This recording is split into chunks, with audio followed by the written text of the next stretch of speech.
Hi, I'm Joe Saunders of Miniature Landscape Hobbies, and in this episode, we're going to finish off our two-part series where we build some custom terrain to help celebrate the launch of Flames of War's new book, German Bulge Forces.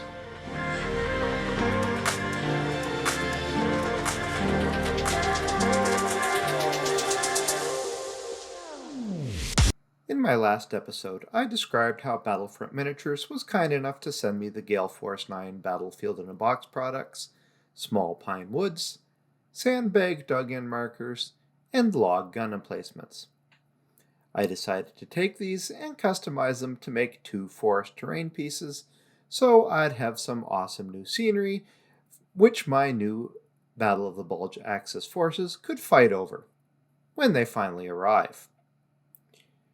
During the tutorial, I made a custom forest base that would integrate the emplacements, and I added extra detail to the pre-made pine woods base, and also souped up their tree stands. This would make the terrain look really good, develop some visual interest, and most importantly, make it look at home on my model spread. Now it's time to pick up where we left off and complete the project. Let's get down to business. If you like my videos, please consider leaving a tip with super thanks.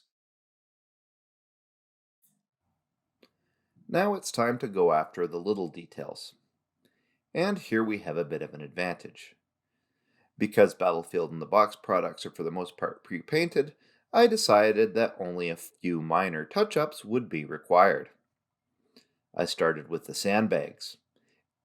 Really, all I needed to do was give them a light ivory dry brush that helped accentuate the raised surfaces.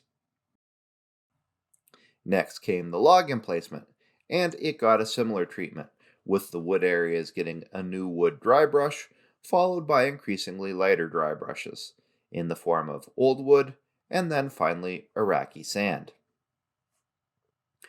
With the highlights now picked out, I gave it all a wash of Army Painter Strong Tone to establish the depth in the shadows and rebuild the contrast. And with this, I called these pieces finished.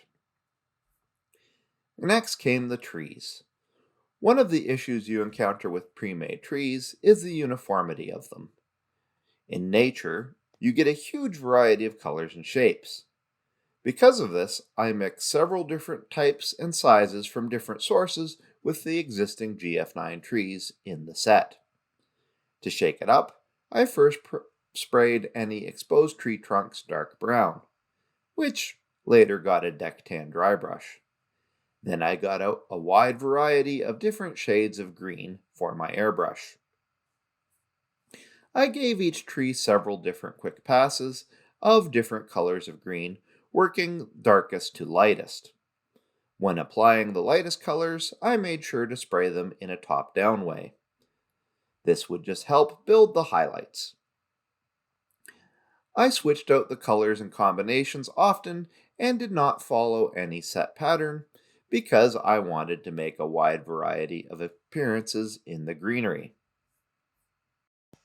After the airbrushing was done, I got out several yellow tones and very lightly dry brushed these near the edges of all of the foliage. And generally I worked in a top-down way again. The effects were subtle, but gave a lot more interest to the plants than if I had just planted the trees straight out of the package. Next up is the landscaping. Since installing the trees early on would limit my access to certain areas of the bases, I start from the ground up. I begin by putting down more or less random patches of Mod Podge on each base. Then I sprinkle these with static grass from my static grass applicator.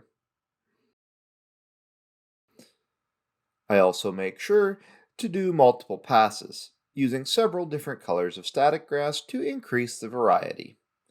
Forest greenery is never just one color, and neither is your front lawn, so your model shouldn't be that way either. While I'm still working on the grass, I get out a variety of different grass tufts and flowers and glue these down here and there.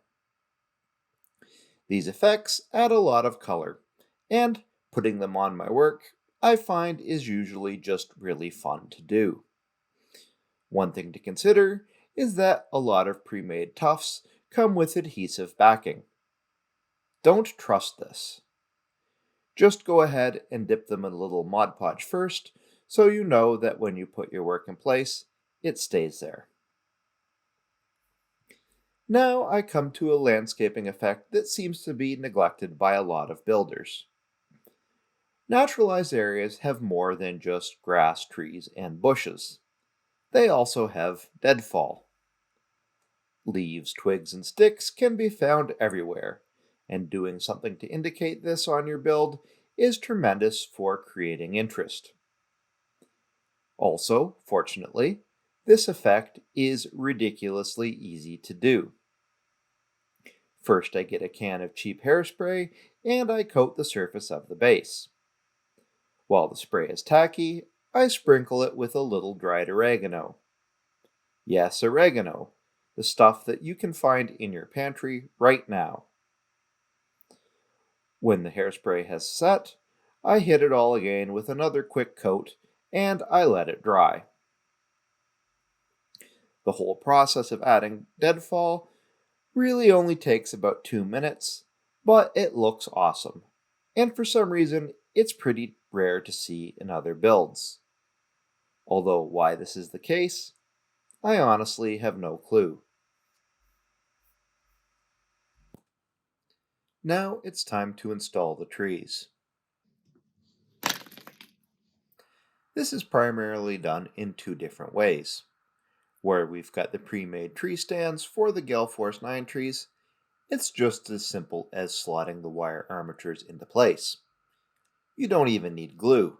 This means that they can be removed in the future for easy transport. For the other bases that we made previously from cardboard, you need to poke a small hole in the surface, apply some hot glue, and then insert the tree. I try to keep these in clusters of 3 or 4 trees to imply that the area is overgrown.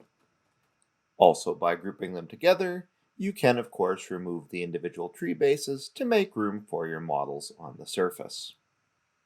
With this finished, all that remains is to protect your previous work.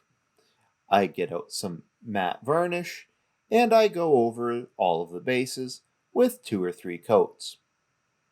And with that, this project is done.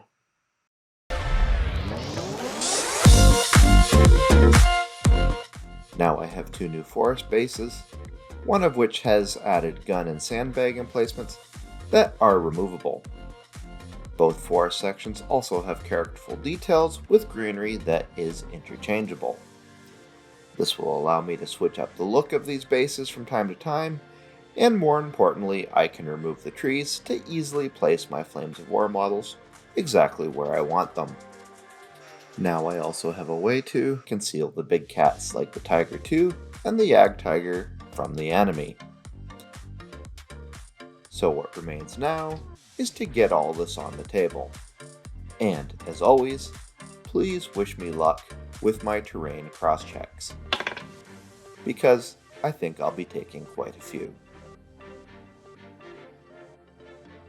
Miniature Landscape Hobbies is your source for miniature, terrain building, and diorama content, and we can't do it without your support. We want to build a community to ensure that the wonderful art of building a miniature is accessible to everybody. To participate, please consider joining on Patreon. For $4 a month, our Patreon members benefit from 10% off at Joe Saunders Terrain in the Etsy store, 5% off paints and hobby supplies at Torchlight Games, free access to STL files, a mention in our credits, and early access to our videos. Please check it out and consider joining.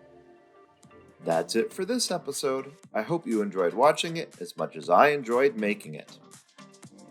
Please remember to subscribe, press the bell button so you get immediate notification on our videos, and until next time, remember to keep building life in miniature.